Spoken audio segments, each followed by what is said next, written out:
act of any individual or group of individuals amounts to encroachment upon the personal liberty of other person, such violation would fall under the parameters set for Article 21.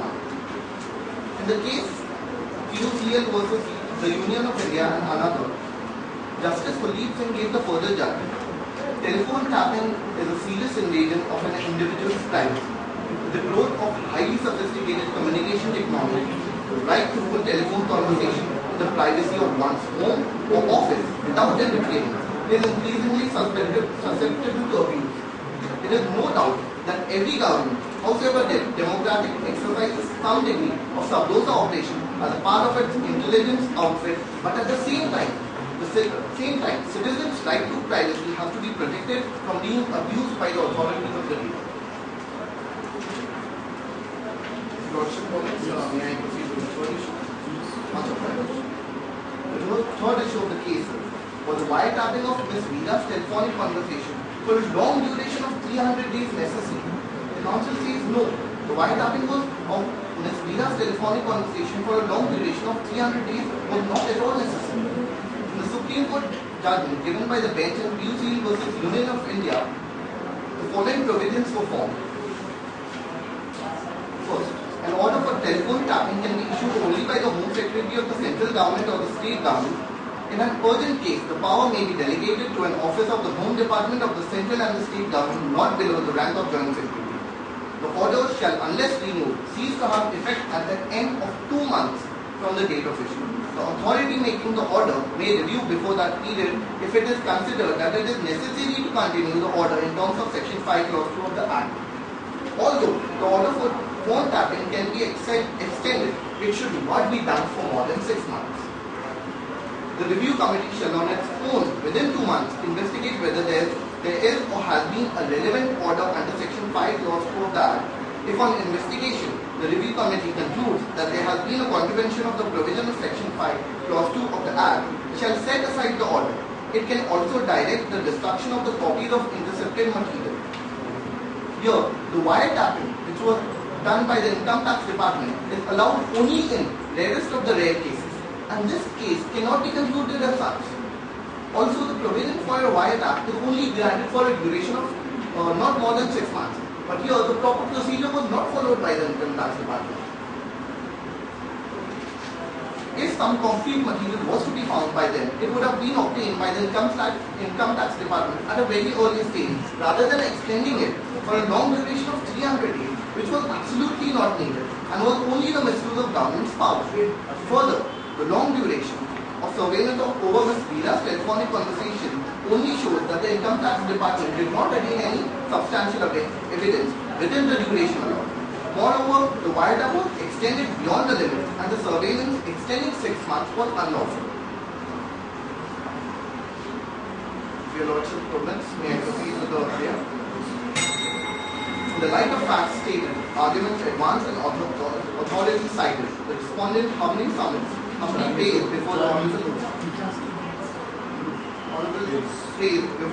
Supreme Court of India to be graciously pleased to kindly dismiss the plea. Be pleased to declare that the act of the state is arbitrary and violative of Ms. Veera's right of privacy and hence is unconstitutional, and pass any other order that it deems fit and appropriate in the interest of justice, equity and good conscience.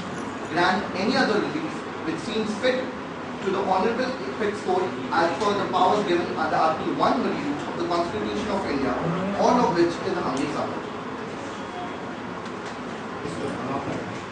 The interest of the country, then how you just keep up? How you I beg your pardon? see their act is not monopoly. They have a monopoly for the interest of the country. Then still, can it not be within the four corners of the law? It would have been in the interest of the state if it would have been properly followed by the procedure. I agree that they have the point of doing it for the security of the state, but here the surveillance was unlawful. It extended more than 6 months according to the provision, which was not needed. If any proof or if any evidence was to be found, it would have been found at a much earlier stage. A duration of 300 days is very unlawful according to the Act.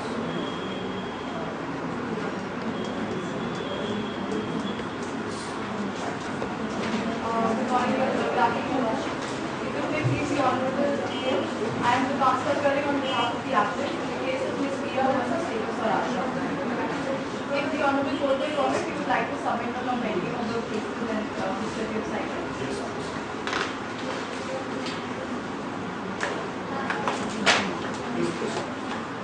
If the Honorable Court will permit, the counsel would like to move on to the facts of the case.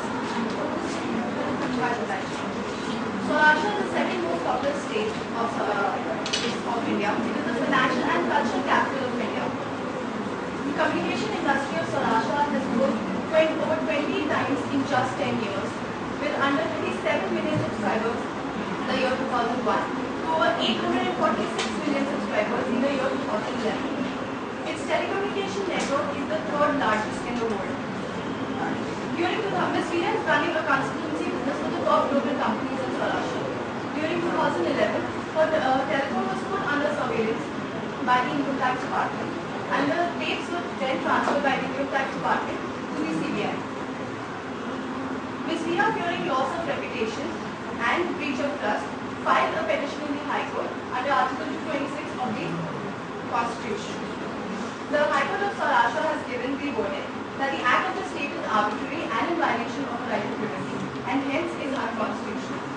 The state of Saurashtra has filed an appeal in the Supreme Court. If the Honorable Court may permit, the Council would like to move ahead with the first issue of the case. Much of that. The first issue being whether the act of the government is constitutional.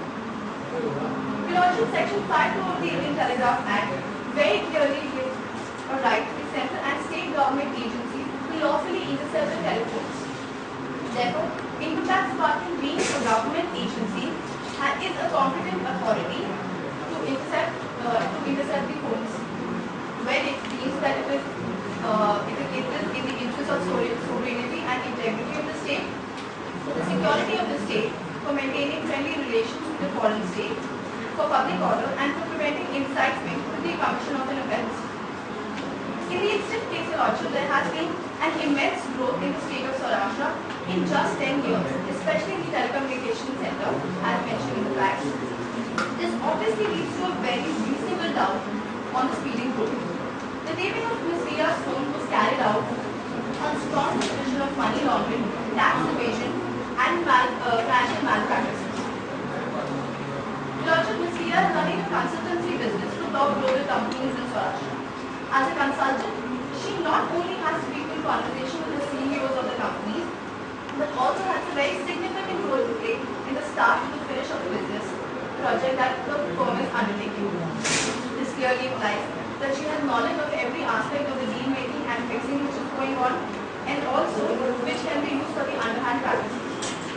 Thus, the act of the government is not unconstitutional. If the Honorable Court may permit, the Council would like to move ahead with the first sub-issue. Much obliged. The first sub-issue being whether the right to privacy has been infringed. The Constitution does not in specific and express terms grant any right to privacy as such. Right to privacy is not mentioned in the as a fundamental right in the Constitution. The argument made is that the higher the degree of public interest, the more is the leeway that should be granted for intrusion into privacy. The first discussion on the right to privacy in India had taken place in the year 1993 in the case of Karan Singh versus State of Uttar Pradesh.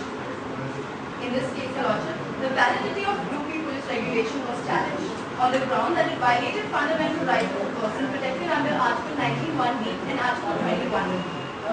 One of the contentions challenging this regulation was that it violated right of privacy of a person, which forms part of personal liberty under Article 21. The bench of 6 judges was constituted to decide the case, and majority held that right to privacy is not a fundamental right.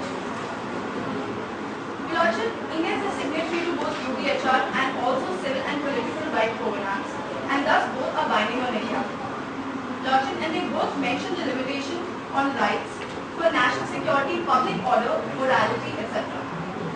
Further, Your Lordship, Article 21 explicitly states no person shall be deprived of his life and personal liberty except according to the procedure established by law. The government has been authorized through legislation to intercept via an electronic communication under certain rules. Elaborating Article 21 Division. It is clearly mentioned that a person can be deprived of his personal liberty according to the procedure established by law. Therefore, the Act cannot be termed as infringement of right to privacy. If the Honourable Court may permit, the Council would like to move ahead with the second sub-issue. Much obliged, Your Lordship. The second sub-issue being whether the government has authority to transfer conversations recorded for one purpose to another department for another purpose. Your Lordship, the CBI and Income Tax Department, they both are government agencies working together. The government agencies do not function in isolation. The functions are interlinked. In the present case, as stated above, the Income Tax Department has due authority to take Ms. Vija's conversations. The dates though recorded by Income Tax Department for purposes of tax evasion, money laundering and financial malpractice